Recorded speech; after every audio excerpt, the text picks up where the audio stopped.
What is going on, guys? DBG here, and in this video I'm just going to be making this video a little bit early. I'm making this video early. Normally is a video I make around somewhere between the kind of end of February and start of March is normally I'll make this video, but it's happening right now. The market is going. This is now a time where you don't spend much MT. And I'm telling you right now, if you stick to this for the next 6 weeks, you are going to be in incredible position. You are going to be in an incredible position for the rest of the year. If you last 6 weeks with these tips, start of March, if you can get into the start of March with a couple 100,000 MT, you're doing well. You are doing well. So my tip, do not spend more than 60,000 more than 50,000 MT on a player. I'm gonna put a cap. This is what I'm doing. You don't have to. But in my opinion, this is what is going to set you up on the best way possible for just getting success in this game mode. It's going to set you up to keep your MT, to not have to constantly buy packs, because one of the biggest problems is with the power creep is, for example, people that bought this card right here. Let's just go into these cards right here. People that say locked in for Chris Webber. Webber cost right now, he locked in well over $1 million at the time. Or people even last week that spent 500k on Kevin Durant. Like, yes, he's a good card, but how long until we get better Kevin Durant? Like, we've seen over the last couple of weeks, we have a god tier Anthony Davis. Like, Anthony Davis around 580k. Like, he is the best card in the game, and big men, it is kind of tough to go cheaper. If you are playing competitively, it is going to be tough, like, to come up against an Anthony Davis with a weaker player. But every other position, I'm telling you, you can get by in terms of wing players. So, you're looking at the elite wings in this game. You're looking at the ultra expensive players. You're looking at the J.R. Smith, who's still a couple 100,000 MT to lock in. You are looking at Junior Bridgman, who, like, 250k for Ben Gordon. I love Ben Gordon. Like, you're paying the best part of 300k for the guy. It's just way too high. It is just way too high. Trying to think what other good wings there are in this game. Paul George. Paul George is an elite wing. You're paying 238k for the guy. He is just very expensive for what he is. And then when you're looking at, again, the elites of the elite, Derrick Rose, you're paying 200k. However, we're at the stage right now where the top tier cards are not quite good enough to be absolutely unbelievable, or like to be game changers. Like, for example, a Jimmy Butler. No one's going to be using Jimmy Butler at the end of the year.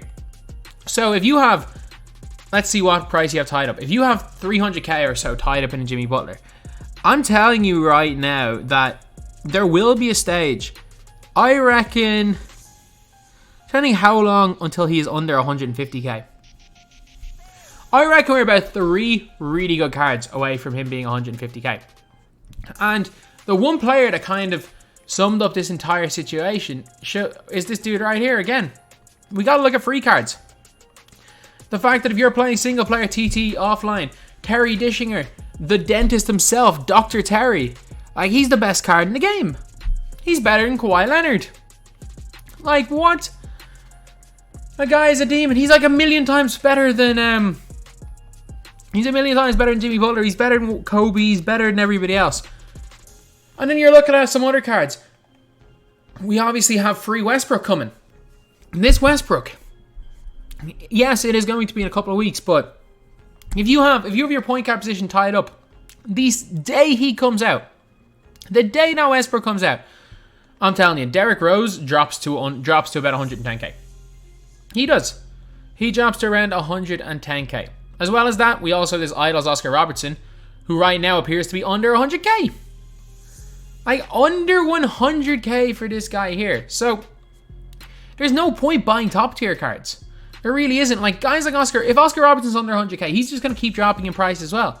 Like, let's see what bids are actually being put on these cards. No 85k bid. Like, they're just outdoing themselves week on week on week.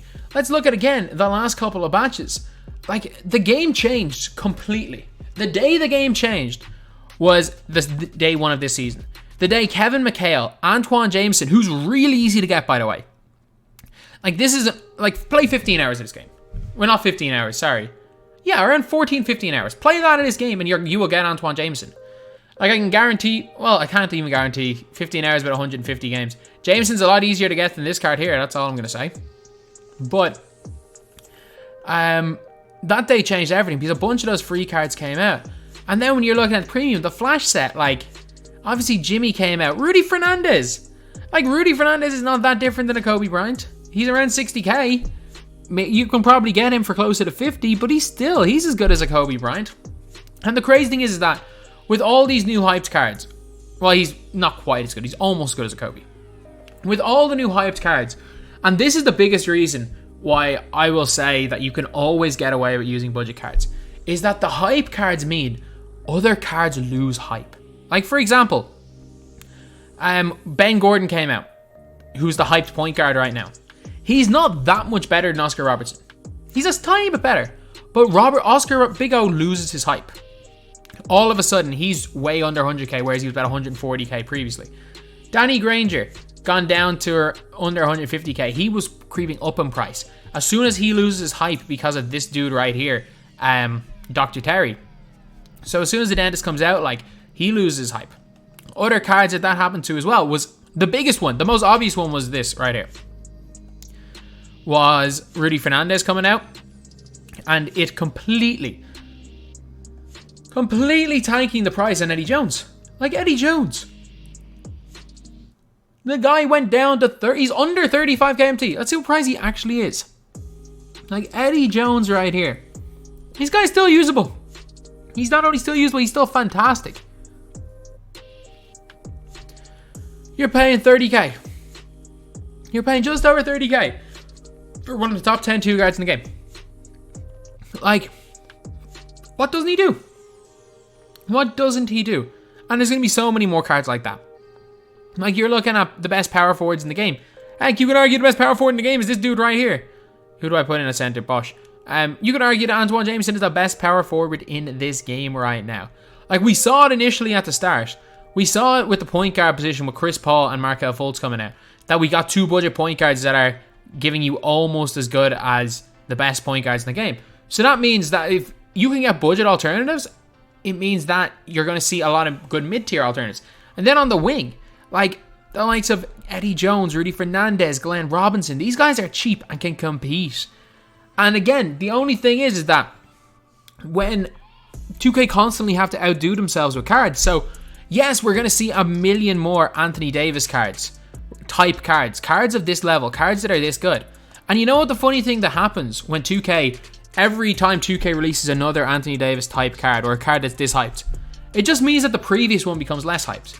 So every single new hyped wing that gets released, maybe not Jimmy Butler because he's Galaxy Opal, but every time a new wing gets released, you're going to see Danny Granger drop 10 to 15k. Like, if you bought a Danny Granger today, and I don't think in the meta, if the game was to end right now, Danny Granger is worth over 200k. But it's not going to end right now. Danny Granger is probably around 130-ish k. But then we've got, obviously, the new free card. When Kawhi Leonard comes out, people are going to be offloading their Grangers. So Granger's going to drop even more in price. I can guarantee you we see a Tracy McGrady, which means Granger's going to drop even more in price. Things like that, they're inevitable. They happen every single year. But this year, it's going to happen quicker and quicker and quicker. Because we have the initial part of the year, there comes to a stage where 2K stops caring about the power creep. Like last year, we got a Limitless Reign Shaq in April. Last year, the power creep ended on All-Star Weekend when the Opal Jordan and Opal Vince Carter came out. They kind of just released Opal after Opal after Opal after Opal after that. But now, I believe, at the day, I think it was January the 5th, the first day of this season, I personally believe that was the beginning of 2K not really caring about, in general, about like the progression of cards. As in, well, keeping it somewhat realistic progression. Because like we had a card that came out at the very, very start in John Stockton that's still usable to this day, but was still one of the best point guards in the game up until 2 weeks ago. 2 weeks ago, you could have an argument for John Stockton as the number 2 point guard in the game. But now, he's barely scraping top 10. When Fultz came out, he was a top 10 point guard. Not anymore. There have been so many like elite cards. Actually, nah, Stockton is definitely top 10 point guard. But he's nowhere near as good. He's no longer even in the conversation for a card that people use. Like, very few people would use Stockton over a gold Showtime Oscar Robertson, for example. And then, like, obviously Baron Davis came out, which for a lot of people pushed Stockton down the pecking order even more. So, like, we're looking at things like this for 2K, and it's only going to get worse. It is only going to get worse as the year goes on. Like, I can guarantee you, like today, whatever, it's Wednesday. If we saw this card, like, if you guys don't know about the dentist, like, there was a video earlier I made about him. But if we got this card as a free card on a Wednesday, I can only imagine what card we get on Friday. Like, will it be Tracy McGrady with half clamps and half range? Like, yes, we saw that card in 2K20 before Christmas. But could we actually see that card? Like, everyone's release is going on quick. Like, that's the only thing that I can expect. Like, if this is what the free card is going to be on a Wednesday, you can almost guarantee that whatever they come out with, like, it's not going to be Idols, it's not going to be Flash. When was the last time we saw promo? Pantheon. Pantheon was before it was the Christmas Eve. Like, we're probably going to see a promo. We're probably going to see a promo pack, and if it's a promo pack, we see 12 cards. Like, if they come out with a promo, it means we see 12 cards, as well as that we see Moments cards tomorrow. So you never know what we see, but if we go and get 12 cards on Friday, you can guarantee there's going to be 1 to 2 opals in that 12. There's going to be a lock-in reward, which is insane. There's going to be a few pink diamonds. There's going to be a good few pink diamonds. We're going to see diamond cards drop to around 15k. Then we're going to see like the 1 to 2k amethyst cards. Like, we need one more like, we look at this promo, 2 pink diamonds, and in the 2 diamond cards were both affordable. It's going to be the opposite. We're probably going to see 2 opals or 1 opal, maybe 3 pink diamonds, 2 diamonds, and the diamonds are going to be around 10 to 15k no matter how good they are. And this is January. Normally we see things like this happening in like February, March, but everything is happening early this year. 2K are releasing juiced cards early, and I don't have a problem with it. Like, I really don't. Like, some people are talking about, like, oh, we need more realism in this game. I don't really care. I just want a fun video game. Like, fully understandable for people if they do want realism. But again, as I always say, just play. If you want a realistic team, play now. If you want to put together a team of your all-time favorite players, play Historic My League or something. Because my team has been an unrealistic game mode since 2K17. And they are not, and considering the fact that I can guarantee you they make more money year upon year upon year out of my team, I don't think they're going to stop. They're going to go back to what they were doing when they made less money. So yeah, that is pretty much it, lads. Just be careful, because every purchase you make is going to depreciate. Right now, it's going to depreciate massively in value. Like, if you go and buy, like, even an Eddie Jones that I bought for 80k on my main account was a dumb purchase looking back in hindsight, because he's now like 30k. If you go and purchase an Anthony Davis right now for 600k, yes, you're getting the best center in the game, and you're actually getting a center that's usable for quite a while.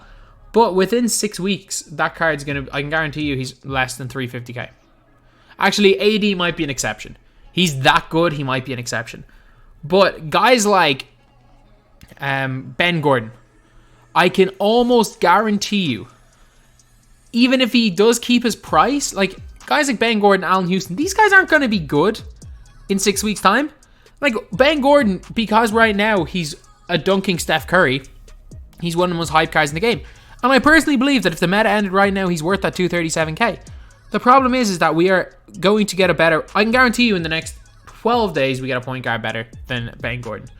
And if we don't get a point guard better than Ben Gordon, I will, I don't even know what bet to make. I will issue an apology. I will issue an apology during an intro of a video if we do not get a better point guard within 2 weeks than Ben Gordon. Yeah, I'll do that. Because Ben Gordon is like a little bit better than Westbrook. He's like a little bit better. But yeah, so that's the video. Market's in a bad way, lads. Well, actually no, market's in a great way right now.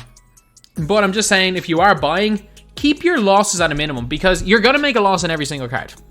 Like, for example, like, I'm going to make a loss on Rudy Fernandez. It's a given. I'm probably going to make a loss on Eddie Jones. I think I bought Glenn for 37k. Eventually, I will make a loss on these cards. You will make a loss on every card. But the more you spend, the bigger a loss you make. Like, for example, if you buy a card at 300 KMT, like a Jimmy Butler, and he drops to 150 MT in the next 6 weeks, KMT in the next 6 weeks, you've lost 165 KMT off that card. However, if you buy 3 cards under 50k and you sell them off for 30k, you've lost whatever, like 66 KMT. So keep your team at a kind of low price. I'm not going to say don't buy players, because that's a fun thing about buying the game, but I would stay away from the top tier cards, because I personally believe that them cards are hype based and their prices are very hype based. And when as soon as new better cards come out and the hype, you lose the hype of those cards, they tank in price. They will tank in price. So anyway, that's the video. Just me talking about the market, the way it's going to be. Do I advise you guys to sell? No, do not sell. If this video somehow causes a market crash, then I don't know. Do not sell your cards. Like, if you've got a bunch of good cards right now, do not sell them. Like, maybe if you want to sell some of them, yeah, go for it. But like, don't sell them with the expectation of, oh, DBG told me so. Because I'm not saying that. I'm just saying in future with buying cards, because this is the stage where cards will every week we'll get a better card than we had the previous week. So there's no point spending 300-400k on one card every single week, because you're going to lose a whole bunch of MT, and that's just going to lead you spending more money in the game. And the last thing I want to see in this game mode is people feeling like they have to spend money to have fun in the game. Because I will always say it, if you feel like the only way you can have fun is by spending hundreds a week on this game, then you're doing something wrong. You're doing something wrong, and it's probably time to step away. But anyway, yeah, that's pretty much it. That's the video. Thank you guys for watching. Please like, comment, and subscribe.